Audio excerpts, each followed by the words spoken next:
Hey guys, how you doing? This is S. Anthony Thomas. This is the S. Anthony Thomas Show. You know what I'm going to do this time? I was going to put a new show on here, but I wanted to do something that I think is a little more important than that. On my original podcast that I still do called the S. Anthony Says Podcast, I did a comedy bit talking about my recent colonoscopy. And I wanted to make people laugh at it, and it was well received. But I noticed that my two podcasts, this podcast and the other one, have actually separate audiences. And because I had this colonoscopy, when I was in the process of getting the colonoscopy, I ran across a lot of people that were roughly my age who were putting it off, and people who were scared to do it and didn't want to do it. And I know this is a very important thing to do, and I want you to do it if it's time for you to get it done. It's really something that's important for you to do. So I wrote a sketch that describes the process in its entirety. Like I said, it's a comedy sketch, but I also wanted to inform people. It's important that you get it done.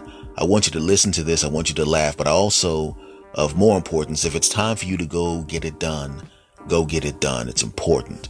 I got it done. It really wasn't that big of a deal. Fortunately for me, it went absolutely perfectly, meaning I'm in completely healthy, nothing to find. Everything was as clean and as perfect as it could possibly be. But more importantly than anything else, I got it done as soon as the doctor told me to get it done. And I want you to do the same thing. If the doctor tells you to go get it done, get it done. Now, what you're going to hear is a comedy piece that's about a half an hour long, maybe 35, 36 minutes long. It's funny. I think you're going to enjoy it. But also, when it's done, just keep in mind, if the doctor tells you to go get a colonoscopy, don't put it off. Just go do it. I care enough about you to entertain you, but I also care enough about you to want you to be in good health and to take care of yourselves. So this is from my other podcast, but I'm going to put it here because I want you to hear it, and hope you enjoy and take care of yourselves. Much love to you all. Check it out.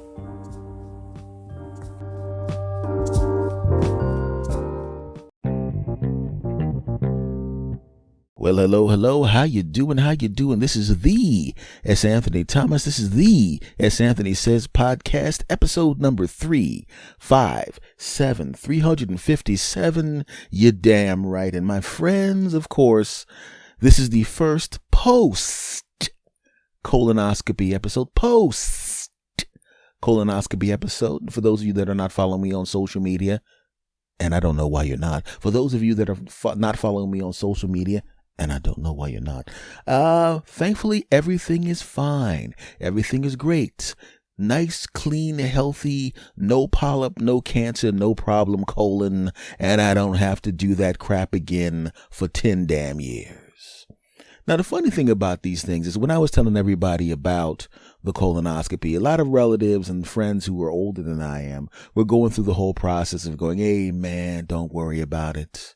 It's not going to be a problem. You got nothing to worry about. There's no history of this in the family. Not a big deal. Don't worry about it. I mean, I had a couple of polyps, but that's all right. You don't feel anything. Everything's okay. The surgery, I mean, it's not well, technically I had surgery. If you don't have any polyps, there won't be any surgery. It's not a big deal. They call it a procedure for a reason. They don't call it surgery. They call it a procedure. If there's no polyps, there's nothing but a procedure, okay? Now, technically, it's kind of a surgery if they have to cut out polyps, but it's not a big deal. You probably won't have any. Not a problem. You're pretty healthy. No big deal. That's what they said. But what people not worry about, but what they warn you about is the prep, right? And essentially what you have to do with the prep is you have to drink a solution, a gallon of it in some cases. And what happens is you drink the solution and it cleans you out. And I don't want to be graphic about what it does, but it cleans you out. Whatever was in is no longer in, okay? It'd be the equivalent of taking a big hose and walking through your house, and if you saw anyone there, hitting them with a fire hose. Get out of here. Come on, man. I said get out. And they all run out, okay? Now, in this particular case, there'd be several fire hoses inside, hitting everyone, and they would all be rushing towards the exit door at the same time. Have I drawn the picture for you? Fantastic. Not a pretty picture, not a pretty feeling, but necessary, my friends. I go to the gastroenterologist and he goes, hey, Anthony, I'm your gastroenterologist, which was kind of a silly thing because I was literally sitting in a doctor's office in a building that does nothing but, a section of the building that does nothing but, colonoscopies and all those kind of things. And It said gastroenterology on that section of the building, and I had already talked to the nurses who had done the weighing me and measuring my height and weight and all of that kind of stuff, and said, "Your gastroenterologist will be in a minute, S. Anthony." And I said, "Thank you very much." And then I sat in a room with nothing but a bunch of pictures of the inside of colons, with books on the desk. Gastroenterology and you. If you want a career in looking up butts and looking at colons, cancer, stopping, this is for you, buddy. And I'm going, okay, hi, Doc. I know he was just trying to calm everybody down, mainly me, I should say. I know he was just it was his bedside manner. I know everything's cool, and he goes to a little bit of an exam to prepare me for the colonoscopy and assess me for risk and all of that kind of crap. I get it, right? And you're sitting there and he's all calm. He's really not big of a deal, S. Anthony. I mean, I'm the gastroenterologist. I'm the one actually doing the procedure on you. Once we set up the date, it'll be me. You're my patient now, and I'll be doing the thing there for you. Everything looks pretty good. It looks like you're at low risk actually, because of you don't have a lot of this particular type of cancer in your family. Actually, I don't see any of that in your family. So, I really don't think it'd be a big deal. But the prep, oh man, that'll be the toughest part. Everybody says that. And I talked in my last podcast, it was called Stop Laughing, when everybody was, I know you all heard it, but when everyone was talking about the prep and laughing at me, and I thought, well, it can't be as bad. I'm sure they're just messing with me. I'm a comedian in the family, and of course I teased them about things, and now they're teasing me. Not a big deal. Now I know they were laughing. You rotten bastards. You should have laughed harder, because it was worse than I thought. Now, I don't want to scare anybody. I know I got an audience of 8. I have people my age in the audience too, but I know a big chunk of my audience is in the 18 to 34 and in 18 to 49 range, male and female, because my audience is like 51% male, 49% female, and I get it. But here's the thing for you 49-year-olds. Your punk asses are next. Ladies, I'm not just laughing at the dudes. Your punk asses are next also. Literally, your punk asses. Okay, back to the story. But it's really not that big of a deal, right? As far as the procedure is concerned. It's not a big deal. You don't even know anything happened. You have no idea. But let's get back to the prep. It's a gallon of liquid. It's a container that's a gallon container. There's some white powder at the bottom of the container, right? When it comes time to drink it, you put some lukewarm water in it. You shake it up to make sure it's there. It's good. And everybody tells you how bad it tastes. And I got news for you. Everybody that said how bad it tastes underestimated how bad I was going to think it tasted. I said in social media that it tasted like a tub of old man foot water. And guess what? I said that before I tasted it. And I got news for you. Old man foot water tastes like a damn cool lemonade on a hot summer day compared to this crap. It sucks. Right? But when the doctor told me I had to drink it, I said, I hadn't gotten the prescription yet. I said, look, doc, I don't want to get colon cancer. I want to make sure everything's great. I want to make sure I'm cleaned out for the procedure. Not a problem. Whatever it is, I'm going to do it. Not a problem. I don't care. Not a big deal. Not worried about it. Not a problem. Not a big deal. And I said that because I'm an idiot. Here we go. The day of the prep. Right, and I'm looking at the container, right, and I look at the clock, and they say at 5 o'clock, and I'm one of those stickler guys. If you say do it at 5, I'm doing it at 5. So at 4:50, I put the water in there, and I fill it on up, and it's up to the fill line, right to the line. I make sure it's exactly at the fill line, and I close the container, and I'm shaking it, getting ready to take the prep. Now, as it turns out, before they did a thing when you did the prep for the colonoscopy, you had to drink the whole thing in one sitting, just drink it all. But now they do what they like to refer to as split prep, which is what I did. And what that means is you drink half of it, and it's a gallon, which is 16 cups, which means you drink 8 cups now, and you drink 8 cups 4 o'clock in the morning, the day of the procedure. Oh. And because it was split prep, I drank the first class glug, second class glug. This is the most disgusting thing I've ever drank, but hey, whatever it is, 3, bang, 4, bang, 5, bang, 6, bang, 7, oh, I got it down. And last glass, hold your nose and choke it down. And you get it down. Right? You feel a little bubbling in your stomach. Not a big deal. Right? They say sometime within an hour or so after the first glass, you're going to have to, oh God, and you go to the bathroom. Blow! Right? If somebody was standing outside of the bathroom, it would sound like someone was dumping a bucket of water into the toilet. But it's not a bucket of water in the toilet. It's your buttocks. Pow! Splash! Boom! Bow! Like those sound effects on a cartoon. Bow! Boom! Or if you're an older person, like the sound effects on those Batman, Adam West 60s era Batman, which was before my time, but I saw the reruns as a kid. Pow! Poof! Pow! Kind of like that. Bang! Boom! Right? And I'm one of those people that don't like to talk to people when I'm in the bathroom because I don't like any kind of sounds that I make when I'm in the bathroom. I want to keep them to myself. I don't like to hear those sounds you make in the bathroom, and I don't like you to hear sounds made when I'm in the bathroom. No splashing sounds and none of that crap. I don't want to hear it. I don't want you to hear it. But unless you were a next door neighbor and you weren't in the house with me, you're in the house with me, you heard it. Bow, poof, pow, splag, bow. I'm not going to actually mimic the real sounds because you may be driving in a car right now eating a burrito. And then again, I probably already ruined it for you. Too bad, punk. You know what you signed up for. Anyway.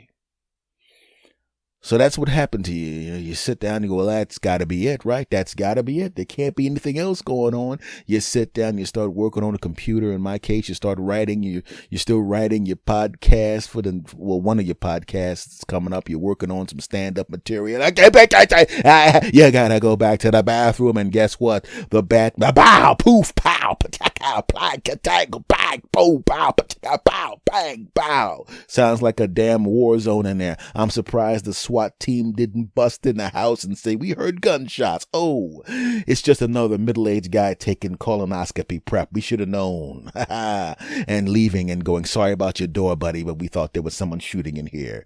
The city will reimburse you eventually. And meanwhile, here's some plastic and some duct tape, and you better not leave your house. Moving on. Oh, that's what your evening's like. Bow, boom, bow, pow, boom, bow, bow, pow, pow. The whole evening. Eventually, it stops. Yeah. You probably think you're empty, don't you? You probably think you're empty. I'm not going to get gross, but you can tell based on what they want you to see, the way they describe what you will see when you look down after the boom, pow, bow. You're getting close to what they told you you would see when you are prepared for the procedure. You're almost there. What you see after poop, pow, pow, pow, pow, pow, pow, pow, is about 80% what they want you to see to be ready for the procedure. So you're going, but then again, I got a half the prep left. If I'm at 80% ready, I'm pretty sure after the next eight classes, you go back down to your room or up to your bedroom, wherever it is in your house. You set your alarm clock for 4, right? You can set it for exactly 4 because the drink is already mixed up. You can just literally just pick it up and start drinking. And I had it separated into 8-ounce things. Right, I had a container that separated. I could just pour 8 ounces into the container. Bang, not a problem. And I'm sitting there going, boop, boop, boop, boop. I was never so angry to hear an alarm clock in my life. Normally, I wake up before my alarm. I almost didn't recognize the alarm. I was almost mad at somebody else. Like, who else has an alarm here? Oh, it's just me here. Guess there's nobody to curse out. Damn. But it was my alarm. Boop, boop, boop. Get your ass up. Drink the rest of this crap so you can go upstairs and go boom, boom, boom, boom on the toilet, you bastard. That's what I started to hear. You're hallucinating. Shut up. Moving on. Get up in the morning at 4 o'clock and you feel like crap anyway because you've been going boom, bow, bow for all day and half the night and you get any damn sleep. Pick up the container, right? And you go, well, I got through the first 8 glasses. This is going to be no big deal. Going through the next 8 glasses of this crap, I'm not worried about it. I'm the man. And I toughed it out. And instead of going 9, 10, 11, 12, I'm just going to consider this a completely separate event and go from 1 to 8. Okay, so you pour out the first glass, you chug it down, okay, well, you know what? Not that big of a deal. I mean, it still tastes just as nasty as it did before, but the first glass, really not that big. Second guy, kabow. Ugh, man, this is getting worse, but that's okay. I did a third one, fourth one. Okay, this is pretty best. Fifth, sixth, and you look at the thing in the big container. It's a big container that contained a gallon. A big container that, gotta go to the bathroom. Boom, pow, bang, pow, boom, patow, pang, pow, patika, pow, bing, pow. And it's really bad when you're going boom, bow. And basically, like I said, the hose you use to scare the people out of the house, those people aren't really in the house. Only thing you're doing now is using that hose to move out like their coats that they left behind, right? Because like I said, when you look to see what has left you and what they described would look like when it left you, you're getting closer to the actual description of what they said it would look like when it left you. You're about 90% there where they said you needed to be. You are seeing 90%. It looks 90% like what they said it should look like. 90%. Not 100, because you got to make sure you're at 100%, because you don't want the doctor to go in there and go, up, you're not prepared good enough. You got to drink that crap again at a later date. Oh, hell no, I'm not. You still got 2 glasses left. And this time you don't even leave the bathroom. You got the container with you. And you're like, I'm not getting up because I'm just going to have to come back in here. And you know, who wants to ingest any kind of food or liquid of any kind in any circumstances in the bathroom? Nobody. But also, who likes to mop up a trail off of their floor? Nobody. So you sit right there. I'm not even getting up. You pour the 8 ounces in. You're going, this is glass number 7 of the second series. You say, and that 8 ounces goes down your throat. Now, actually, in actual time, you drink the 8 ounces in about 2 seconds, if that. Okay, you choke it down, maybe 3 seconds tops, but you choke it down. You've already done it a bunch of times, so it's not that big of a deal. You've already done it a bunch of times, so it's not that big of a deal. But the 7th glass of 8 goes down. It feels like that 3 seconds feels like 18 months, because oh God, you finally get it down and you feel a sense of relief. Oh God, that's it. The worst is over. The worst is over. And you know why you think that?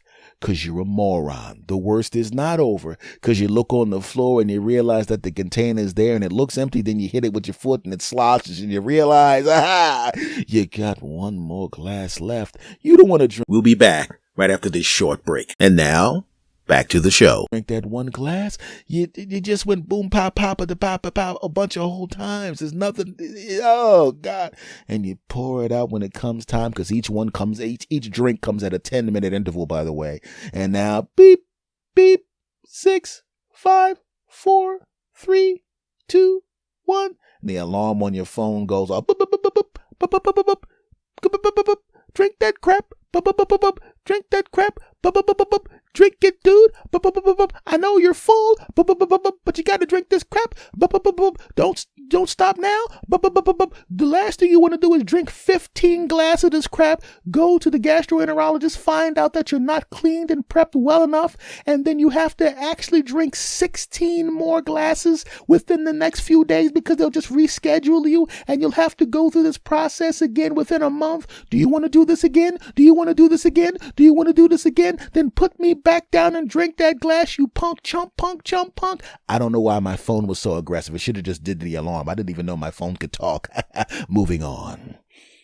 You pick it up, you pour it in, and You're pouring it into the glass and you watch it very slowly. 1 ounce, 2 ounce, 3 ounce, 4. You're even pouring it slowly. 4 ounce. You feel like the kind of guy that's in a hit movie where the guy that's about to shoot you is giving you that last drink and you realize you're already dead the moment you finish. As soon as you put that, just like the Sopranos when they were in that room with that dude and Tony Soprano gave that kid that one last can of Coke or orange juice. I mean, oh no, some kind of soda or whatever the hell it was. And they had already decided that him and Big Pussy was in there and they were going to shoot his ass in the first place. They had already roughed him up. And the second he put down the thing, he goes, hey, you know what?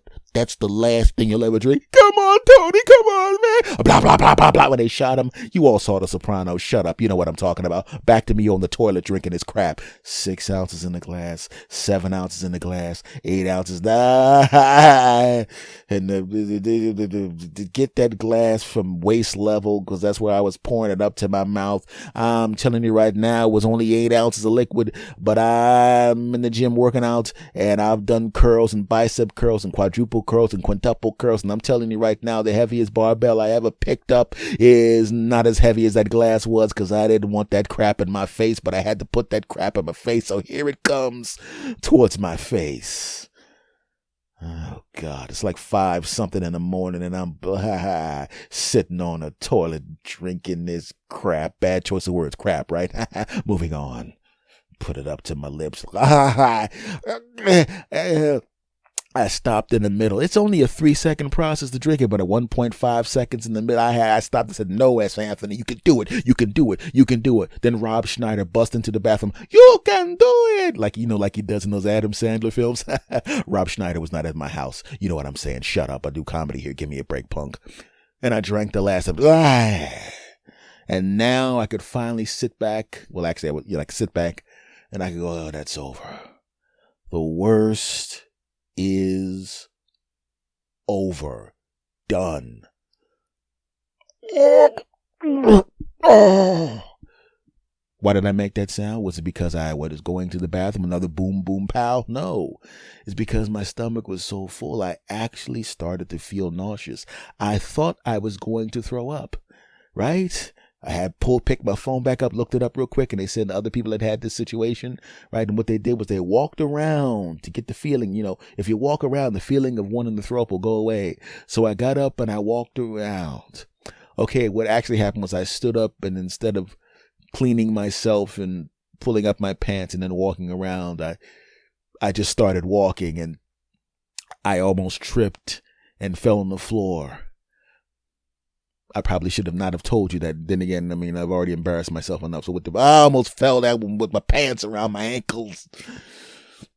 And then I cleaned myself quickly, pulled up my pants and said, haha, no one's going to see this. And also, I'm not dumb enough to talk about this on my popular podcast. Oh, anyway.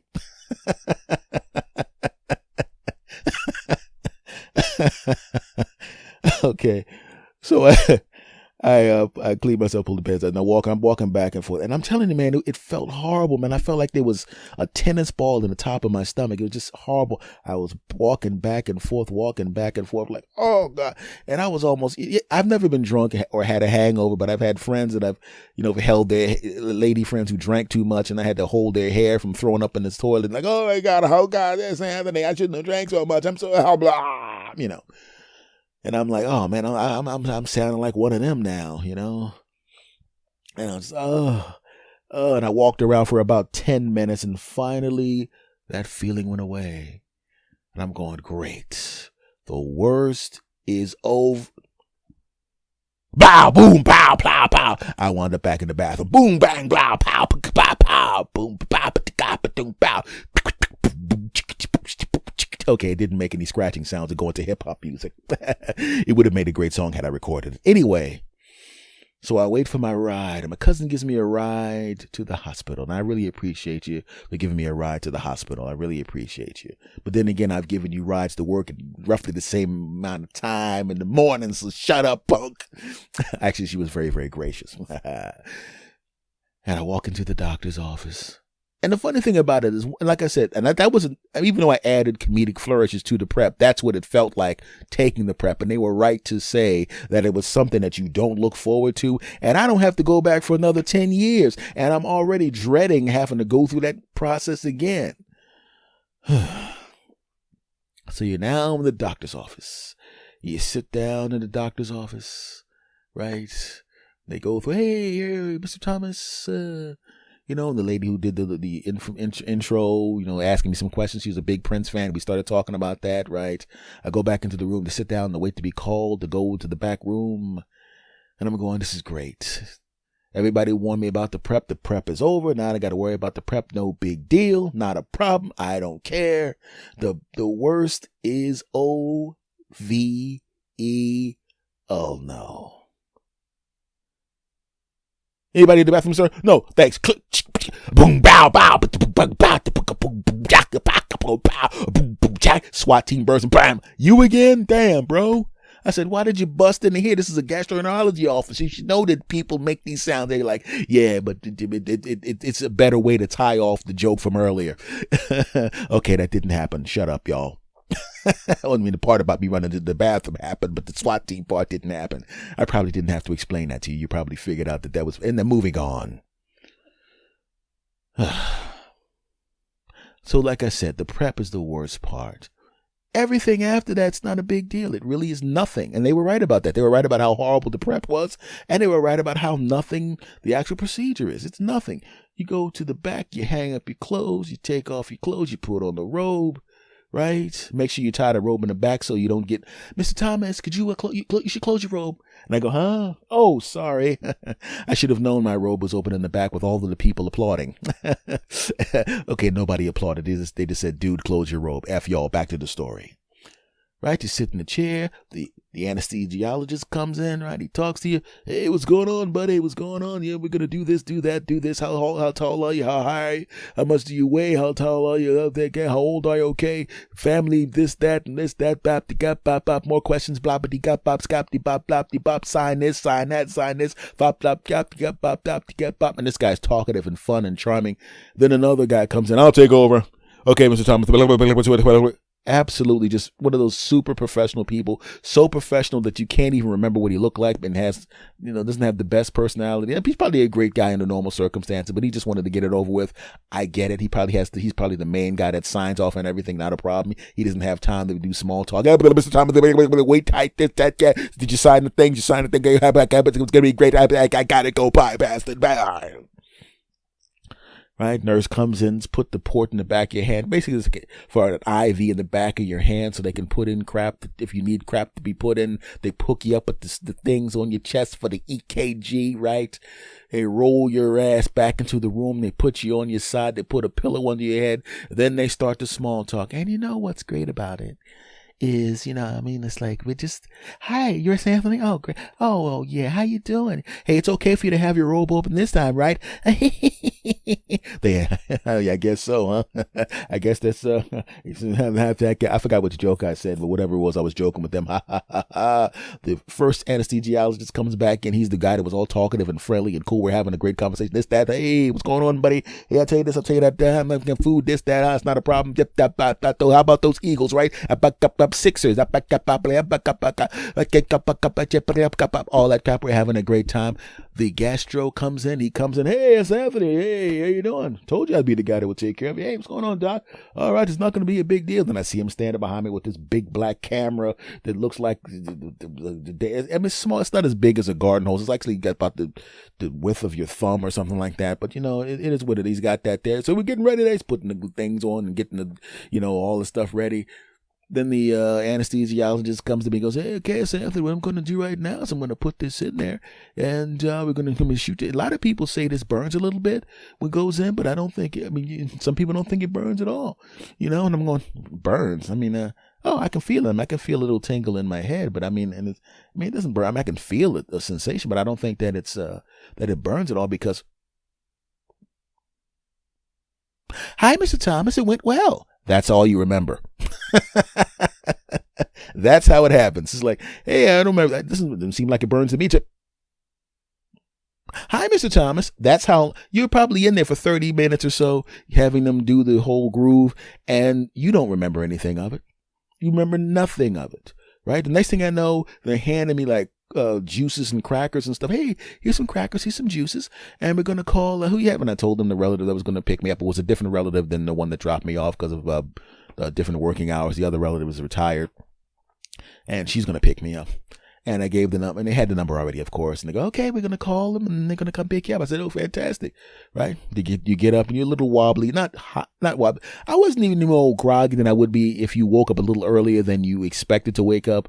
Because they had a bunch of nurses with their hands on me, walking me to the bathroom. They're going, are you okay? Are you okay, S. Anthony? Are you okay, S. Anthony? I said, yeah, I'm good, I'm fine. Are you dizzy, S. Anthony? Are you dizzy? You're not going to fall, are you, S. Anthony? Are you dizzy, S. Anthony? I'm like, no, I'm okay. And I go in there, you put your clothes back on, you go around to the waiting room, you sit down, your relative comes in, and then you go home. And that's it. Done. That's it.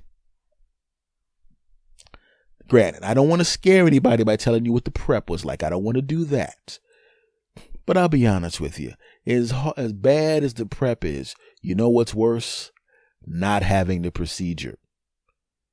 Because most people, it's not really that big of a deal when you have the procedure. But if it is a big deal, if they do find things, you want them to find those things early. If you do have polyps, you want them to go in there and chop those suckers out early. Get them before they become cancerous. Or even if they're precancerous, you want to get them things out of there. And if unfortunately you do have cancer, you want them to get in there and take care of business early.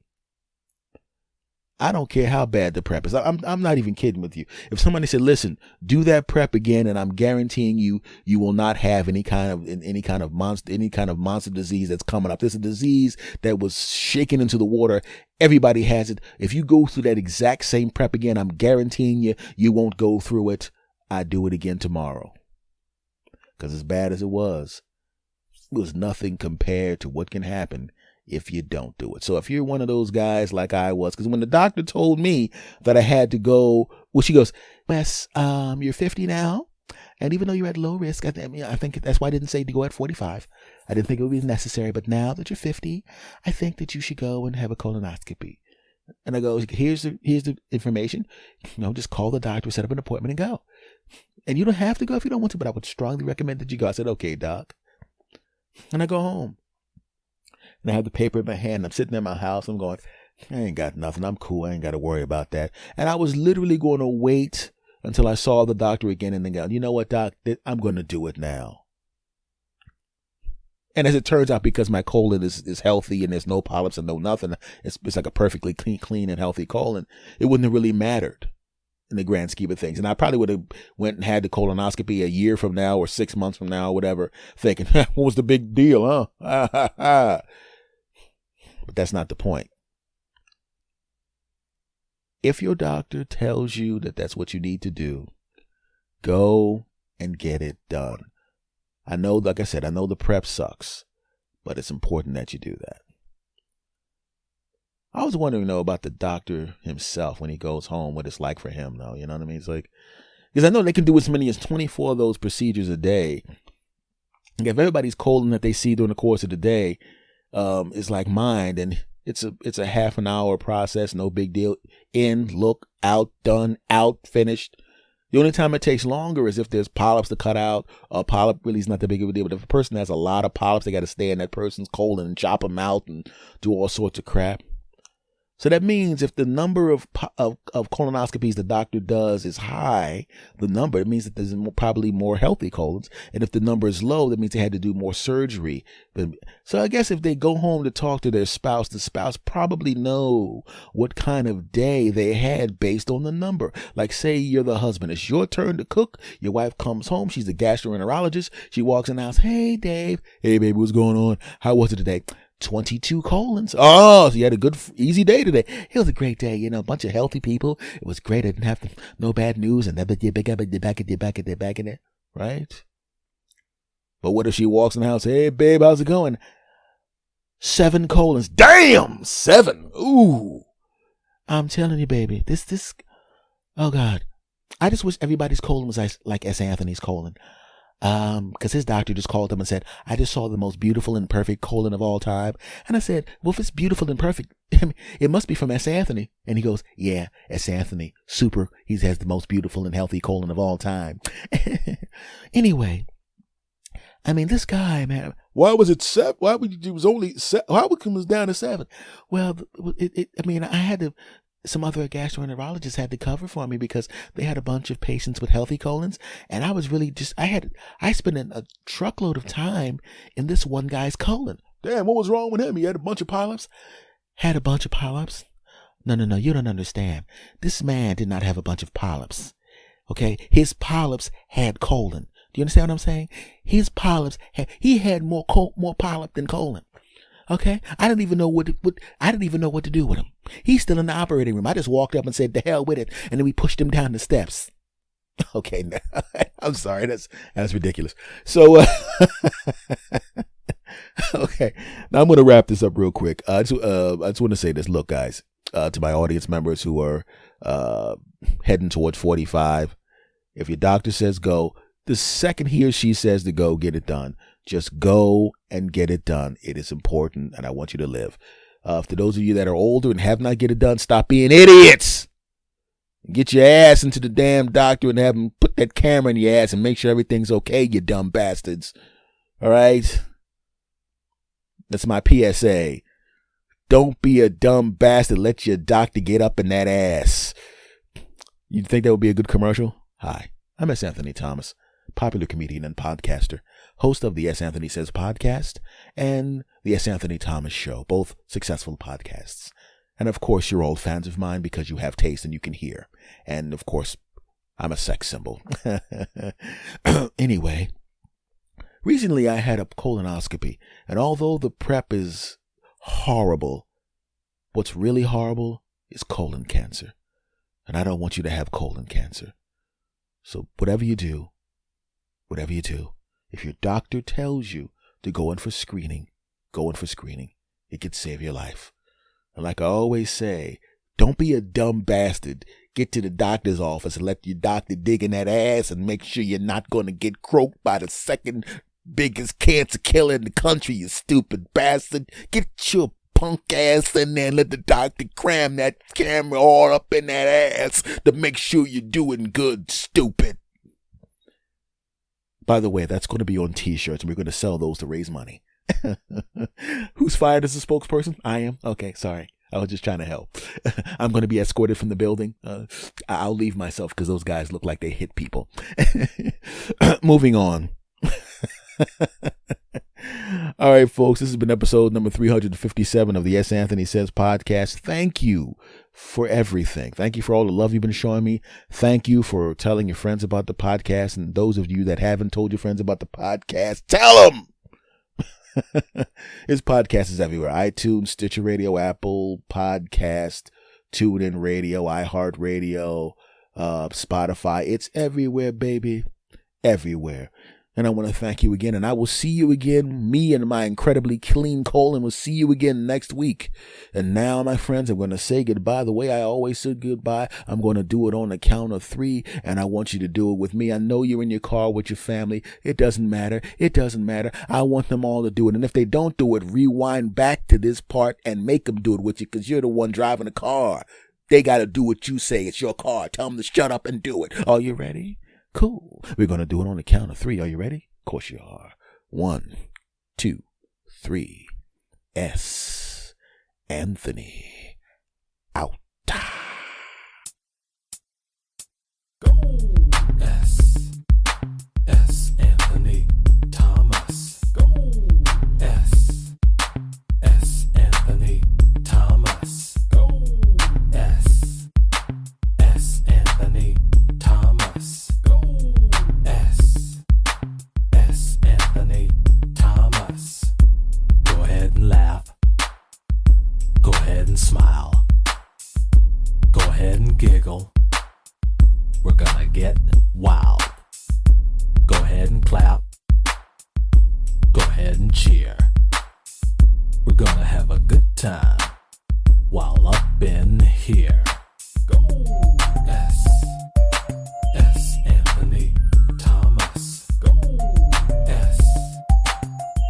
Anthony Thomas. Go. S. Anthony Thomas. Go. S. Anthony Thomas.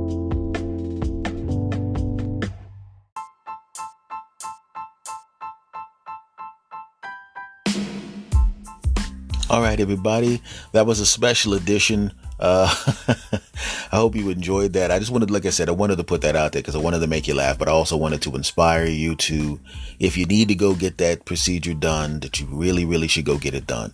Much love to you all. Take care of yourselves, and I will see you again next time. See you.